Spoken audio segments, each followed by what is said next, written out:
2 வரியில ஒரு 8ஆம் கிளாஸ் பையன் சொல்லிட்டான் சாராய கடை எப்படி மூடணும். அவர் கவிதை எழுதிருக்கான். ஒருத்தர் சாராயம் குடிச்சிட்டு அந்த பாட்டில் அப்படி தூர போடுறான். இப்ப அந்த பாட்டில் அவனை பார்த்து பேசுறான். அதான் கவிதை. 2 வரி மேட்டர் முடிச்சுட்டான். இவ்வளவு பேர் போராட்டம் நடத்தின விஷயத்தை 2 வழியில சொல்லிட்டான். அவன் குடிச்சிட்டு அந்த பாட்டில் போடுறானா, அந்த பாட்டில் அவனை பார்த்து பேசுறான். என்னில் இருப்பதையெல்லாம் நீ குடித்து விட்டாய், எனவே நான் காலி. உனக்குள் நான் வந்து விட்டேன், இனிமே நீ காலி. அப்துல் கலாம் பதவியேற்று முதல் நாள் அந்த ஜனாதிபதி மாளிகைக்குள் நுழைகிறாராம்.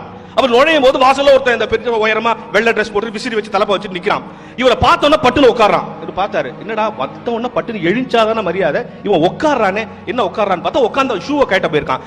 என்னன்னா, எனக்கு வேலையே இதான் சார், வயசாய் காலத்துல இருந்து உள்ள வந்தவன அங்க ஷூவை கேட்டுவேன்னாரு. அவர் சொன்னார், அதெல்லாம் ஒண்ணு வேணாம், ஏன் ஷூவை கேட்ட எனக்கு தெரியும், இல்ல இருந்து நீ வேலைக்கு வேணான்ட்டார். அவன் ஓன்னு அழ ஆரம்பிச்சிட்டான்.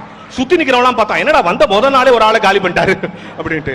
அவன் ஒண்ணு அழுதுட்டு அப்படி 4 கையை காட்டினான். வாட் இஸ் சேயிங், என்ன சொல்றாரு? இல்ல அவனுக்கு 4 பசங்கன்றாரு. ஓ சரி சரி, அப்ப இந்த வேலை வேணாம், பின்னால முகல் தோட்டம் இருக்குல்ல, அதுல போய் தண்ணி தெளிக்கிற வேலையை பாரு நம்ம சுட்டார். தண்ணி தெளி பூ தொட்டில் காட்டு. 5 வருஷம் முடியுது.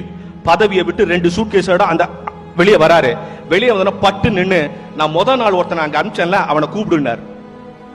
ஏன் அவனை கூப்பிட சொல்றாரு? கூப்பிட்டு வந்தாங்க. வந்தவன சொன்னாரு, என்னமா அன்னைக்கு உன்ன வேலையை விட்டு எடுத்துட்டாங்கன்னு அழுது, இன்னைக்கு என்ன வேலையை விட்டு எடுத்துட்டாங்க தெரியுமா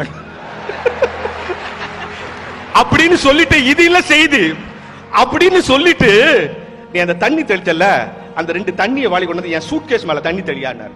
ஒன்னு சுத்தி இருக்கிற ஆள்லாம் அந்த PM நாயர் ஒருத்தர், அவர் எழுதின புத்தகத்துல தான் நான் படிச்சேன். அப்படி தண்ணி என்ன தண்ணி தெளிக்க சொல்றீங்க, உள்ள ட்ரெஸ் இருக்கும், ஃபைல்ஸ் இருக்கும், நீங்க படிக்கிற புக்கெல்லாம் இருக்கு, ஏன் தண்ணி தெளி அப்படின்ட்டு தெளிச்ச பிறகு அப்துல் கலாம் சொன்னாராம், நான் ஏன் தெரியுமா தெளிக்க சொன்னேன், ஜனாதிபதி மாளிகையின் தூசை கூட நான் எடுத்து போகவில்லை என்பதை இந்த சமூகம் சொல்ல வேண்டும்.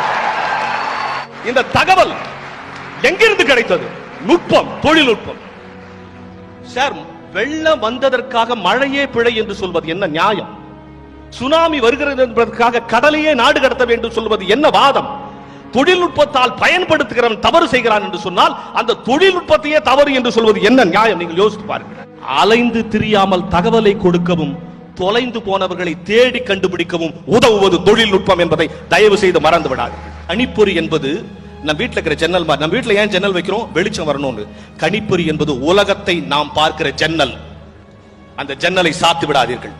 நீங்கள் அறிவு வெளிச்சம் பெற்றவர்களாக நீங்கள் இருக்க வேண்டும். நீங்க அத்தனை பேரும் அறிவின் விளக்குகளாக மாற வேண்டும். விளக்கு, இந்த சொல், இந்த விளக்குங்கிற சொல்ல எதுக்கு நான் பயன்படுத்துவோம்? சார், எனக்கு அது புரியல, விளக்குங்க. விளக்கு, டு எக்ஸ்பிளைன்.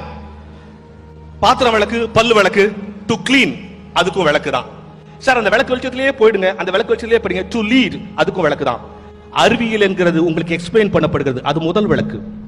அது எக்ஸ்பிளைன் பண்ணவுடன் நீங்க கிளீன் ஆயிருங்க, அது 2வது விளக்கு. நீங்க கிளீன் ஆன பிறகு நீங்களே அடுத்தவனுக்கு வழிகாட்டுறீங்க, அது 3வது விளக்கு. இங்கே இருக்கிற அத்தனை பேரும் விளக்காக மாற வேண்டும். மாற முடியுமா? மாற முடியும். ஒரு சின்ன ஃபார்முலா இருக்கு. எதை சார் நம்ம விளக்குன்னு சொல்லுவோம்? எதை விளக்குன்னு சொல்லுவோம்? கொஞ்சம் எண்ணெய் இருக்கணும், கொஞ்சம் திரி இருக்கணும், கொஞ்சம் தீ இருக்கணும். இது 3 சேர்ந்தா தானே விளக்கு. எண்ணெய் இருக்கணும், திரி இருக்கணும், தீ இருக்கணும். இது 3 மனத்துக்குள்ள சேர்த்து சொல்லி பாருங்க. எண்ணெய் திருத்தி, எண்ணெய் திருத்தி, உன்னை திருத்திக் கொள்ளும் போதெல்லாம் அடுத்தவனுக்கு விளக்காகிவிடுங்க.